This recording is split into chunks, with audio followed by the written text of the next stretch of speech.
Welcome everyone to another episode of Crush Live Poker.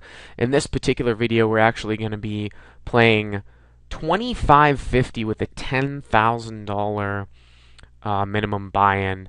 So that is really, really deep for a live game. And I know some of you might say, hey, how is this going to necessarily apply to my game? But the same fundamentals come up in this game as in a 5-5 game. Normally in a live setting, games like this don't run.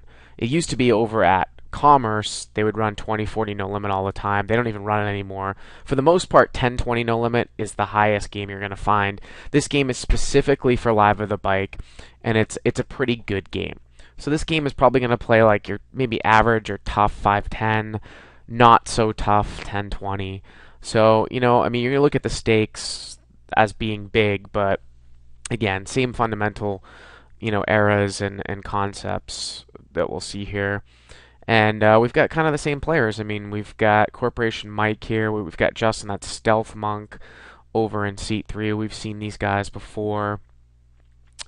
And if you've watched any of these Crush Live Poker videos, I say that one of the biggest leaks in people's games is not firing multiple barrels, because a lot of times in live poker, people are just going to be taking off with all kinds of gut shots, low pairs, just trying to piece, two pair or a set. So when you're betting a hand like deuces as a bluff and getting called, you've got to fire multiple barrels.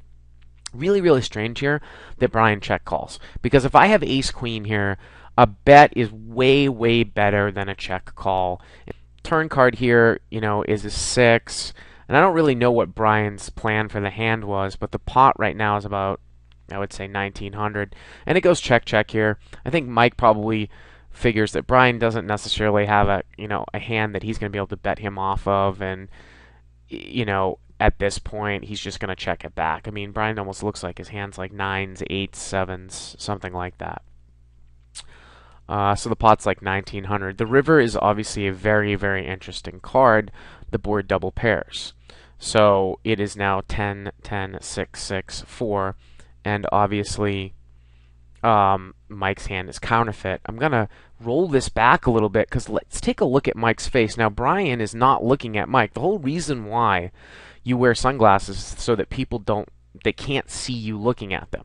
But we can actually tell, unless Brian's looking out of the corner of his eye, that he's not really looking at Mike. Because let's take a look at Mike's expression here when he sees the 10. Check. And you can see here, the eyes raised, that is not a fake type of disgruntledness. I mean, I think I'm not an expert on live tells, but that is a genuine kind of micro expression where he does not really like that river.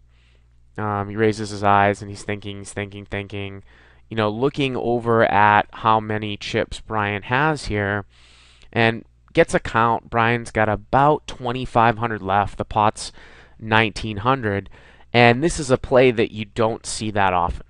It's a play that usually a lot of guys with a lot of money can leverage. Mike moves in here on the river with deuces, which is you get into a really interesting scenario in Hold'em where